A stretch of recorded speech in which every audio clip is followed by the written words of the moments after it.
நீல நிறத் தொடர். முன்னுரை.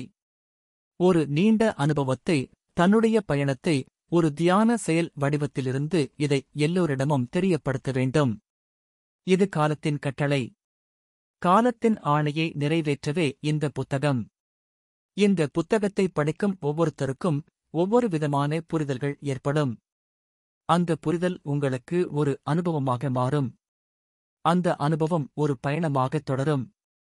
அந்த தொடர்வது பல இரகசியங்களை உங்களுக்குள்ளே ஒரு விவாதத்தை ஏற்படுத்தும்.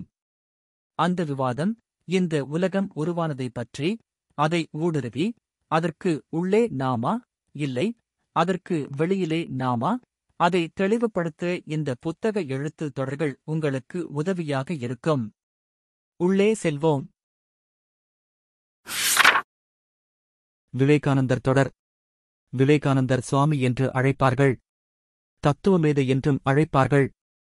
தத்துவத்துக்கெல்லாம் தத்துவம் புரியும் ஞானி என்று அழைப்பார்கள். உலக நாடுகள் மத்தியில் பாரதம் என்று அழைக்கப்படுகின்ற இந்திய திருநாட்டிற்கு நன்மதிப்பையும், நாங்கள் யாருக்கும் அடிமை இல்லை என்று நிலைநாட்டிய உண்மையான துறவே.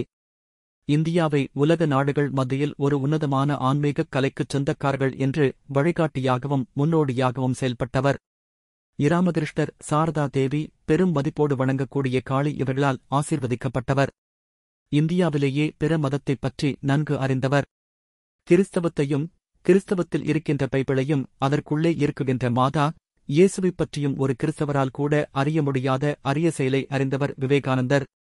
இந்தியாவில் 2 குரு பரம்பரையை போற்றுதலுக்குரியதாகச் சொல்லலாம். அதில் ஒன்று இராமகிருஷ்ணர் தோற்றுவித்தது. மற்றொன்று மகாவதார் பாபா தோற்றுவித்தது. மகாவதார் பாபா ஒரு பிறப்பு இறப்பிற்கு அப்பாற்பட்ட உயர்ந்த சக்தி கொண்ட அலைவரிசை. அவர் தோற்றுவைத்த சிஷ்யர்கள் லாகிரி மகாசயர், திரிய யுக்தேஸ்வர் கிரி, யோகானந்தர். இந்த 3 பேரும் 3 வடிவம், 3 தன்மை, 3 சக்தி. இந்த மூவரும் பிற மதத்தைப் பற்றியோ கிறிஸ்தவத்தைப் பற்றியோ மனித அறிவை வைத்து படித்தவர்களல்ல. பைபிள், குரான் என்றால், பகவத்கீதை என்றால் என்ன என்று உணர்ந்தவர்கள். வெளிநாடுகளிலே கிறிஸ்தவத்தை உணர்ந்து உரையாற்றியவர்கள் இந்த 2 குரு பரம்பரையைச் சார்ந்தவர்கள்தான். கிறிஸ்தவமும் தியானமும் இரண்டையும் ஒன்றாகப் பார்க்கத் தெரிந்த, அதை உணரத் தெரிந்த அந்த வழியிலிருந்து நானும் வந்திருக்கிறேன். அதனால் விவேகானந்தரைப் பற்றி விவேகானந்தரே சொன்னது, விவேகானந்தரே பேசியது, அவர் குரு பரம்பரையைச் சார்ந்தவர்கள் எழுதியிருக்கிறார்கள் அநேக நூல். நான் குறிப்பிடுவது, விவேகானந்தர் நமக்கு ரொம்ப நெருங்கிய தோஸ். அது உங்களுக்குச் சொன்னால் புரியாது. என்னோடு கொஞ்ச நாள் பயணித்தீர்களென்றால் விவேகானந்தருக்கும் எனக்கும் இருக்கும் அந்த ஆழம் என்ன என்று தெரிந்துவிடும். விவேகானந்தர் வாழ்க்கையில் அவர் செய்ய முடியாத சில பணிகளை என்னிடம் கொடுத்து சென்றிருக்கிறார். அதைச் செய்ய நான் துவங்கியிருக்கிறேன். விவேகானந்தருக்கும் எனக்கும் நெருக்கமான ஒரு இடம் இருக்கிறது.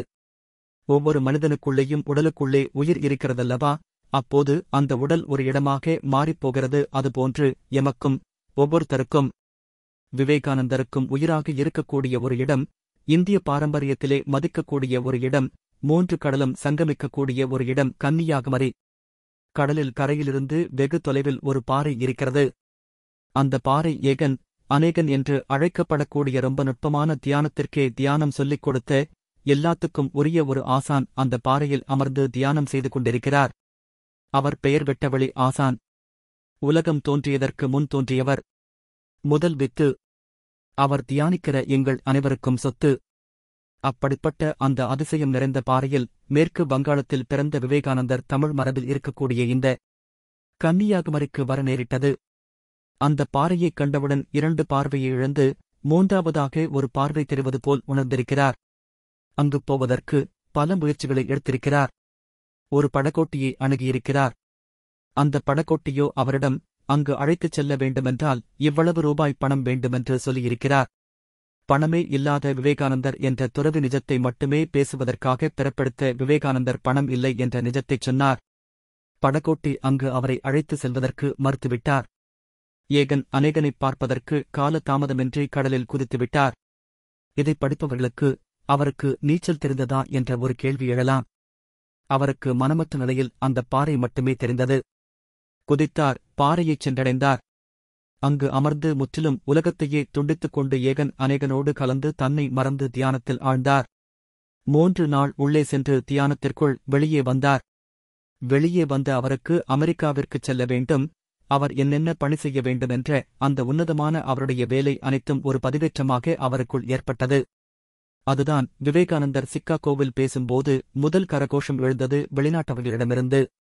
இப்படி ஒரு கரகோஷம் என்பது ஆச்சரியம். அந்த கரகோஷம் விவேகானந்தருக்கு கன்னியாகுமரி கடல் அலை போல் கேட்டது. இங்கேயே அந்த கரகோஷத்தை முக்கடலிலேயே நிகழ்த்திவிட்டார்கள். இந்தப் பாறை விவேகானந்தனால் எத்தனையோ மனிதர்களின் பாவத்தைத் துடைக்க உதவியது.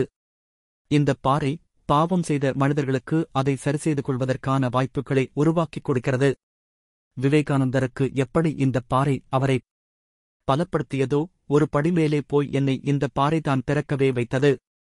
எனக்குள்ளே இருக்கும் வித்து இந்தப் பாறையோட சொத்து. இந்தப் பாறையால் மனிதத் தோற்றத்தில் பிறப்பதற்கான வாய்ப்பைப் பெற்றோம்.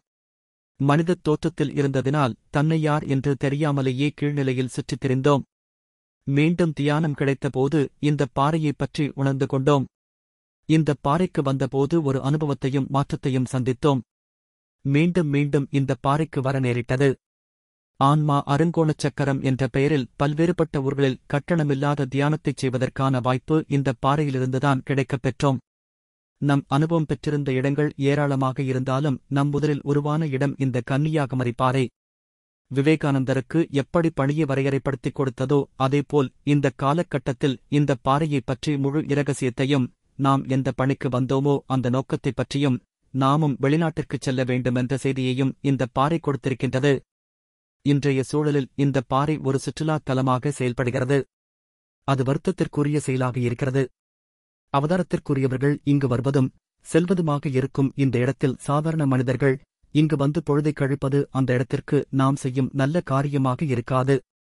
அதனால் அந்த இடம் ஒரு புனிதம் வாய்ந்த இடமாக, ஒரு புனிதவான்கள் வாழும் இடமாக அரசாங்கம் அறிவிக்க நாம் ஒரு கையெழுத்து அணிவகுப்பை தொடங்கி வைத்து நடத்திக் கொண்டிருக்கிறோம். அந்த இடத்தின் பெயர் சுவாமி விவேகானந்தர் பாறை. அதோடு சேர்த்து சீக்ரெட் அறை சிவஜோதி என்று பெயரைச் சூட்ட வேண்டும். இந்த உன்னதமான செயலை முன்னெடுத்து செய்கிறோம். இதை படிப்பவர்கள் அது மீட்டெடுக்கப்பட்டுவிட்டால் நீங்கள் தியானத்திற்கு பயன்படுத்திக் கொள்ளுங்கள். அது எப்பொழுதும் இந்தக் காலச்சூழலில் வெறும் தியானத்திற்குரிய இடம் மட்டுமே. தியானத்தை மேற்கொள்ளக்கூடிய உலகம் முழுக்க இருக்கக்கூடிய அன்பர்கள் அனைவருக்கும் தன்னை உணர்வதற்கான ஒரு இடம் இதுவாக இருக்கும். அதனால் நீங்கள் அதை உணர்ந்து செயல்படுங்கள். பல ஆண்டுகளாக நம் பாரத தேசத்தில் காளி என்ற தெய்வத்தை, காளி என்ற ஒரு சக்தியை, அது ஒரு அசுர தெய்வம் போல், அதை ஒரு பிளாக் மேஜிக்கிற்கு பயன்படுத்துகிற தெய்வம் போல், அதை ஒரு ஆக்ரோஷமாக, பல்வேறுபட்ட விலங்குகளை அதற்கு பலியிடும் தெய்வம் போல் சித்தரித்து, இந்த மக்களிடம் காளி என்றாலே ஏவல், பில்லி, சூன்யம் இது போன்ற செயலுக்கும், சாமியார்கள் வாக்கு சொல்வதற்கும், பிறரை பழிவாங்குவதற்கு காளியை பயன்படுத்துவதும், பிறரால் பழிவாங்கப்பட்டவர்களை காளியை வைத்து காப்பாற்றுவது போதும், தொழிலில் முடங்கியவர்களை தொழில் கொடுப்பது போலவும், காளியை ஒரு இயந்திரம் போல், ஒரு ரோபோ போல் சித்தரித்து காட்டிவிட்டார்கள். காளியைப் பற்றி எல்லோருக்கும் வெவ்வேறு புரிதல்கள் இருக்கும். நடராஜர் தில்லையிலே காளி இல்லை என்றால் நடராஜன் என்ற நானே இல்லை என்று நிலைநிறுத்தி, உலகத்திற்கு தியானிப்பவர்களுக்கு காளியைப் பற்றி, காளியுடைய இரகசியத்தைப் பற்றியும் நடராஜர் உணர்த்தியிருக்கிறார். அதற்குப் பிறகு இராமகிருஷ்ணர், சாரதாதேவி, விவேகானந்தர் இவர்கள் காளியைப் பற்றி, காளி இல்லை என்றால் ஞானமே இல்லை என்றும் ஞானத்திற்குரியவளே காளிதான் என்பதை இவர்கள் மூவரும் வெளிக்காட்டினார்கள். மக்களிடம் காளியைப் பற்றி பல்வேறுபட்ட புரிதல்கள் இருக்கிறது. காளி என்பது நிஜமாகவே அப்படி ஒரு தோற்றத்தில் இல்லை. உண்மையான தியானம் மேற்கொள்பவர்களுக்கு காளியே ஒரு ஞானக்குரு. இந்த உலகத்திலே காளியைப் பற்றி மிகத் தெளிவாக வெளிக்காட்டியது நடராஜருடைய அந்த உண்மை தத்துவத்தை வெளிக்கொண்டு வந்து காளியைப் பற்றி நல்ல புரிதலையும் அதற்குள் இருக்கின்ற உண்மை தத்துவத்தையும், காளி இல்லாமல் ஞானம் இல்லை என்பதை, காளி மேல் இருந்த களங்கத்தையும் அந்த பிளாக் மேஜிக்கையும் தகர்த்தெறிந்தவர் இராமகிருஷ்ணர், விவேகானந்தர், சாரதாதேவி. காளியை நீங்கள் எல்லோரும் ஞானத்திற்கு தியானமும் பயன்படுத்துங்கள். நீங்களும் உங்கள் பாதுகாக்கப்படும்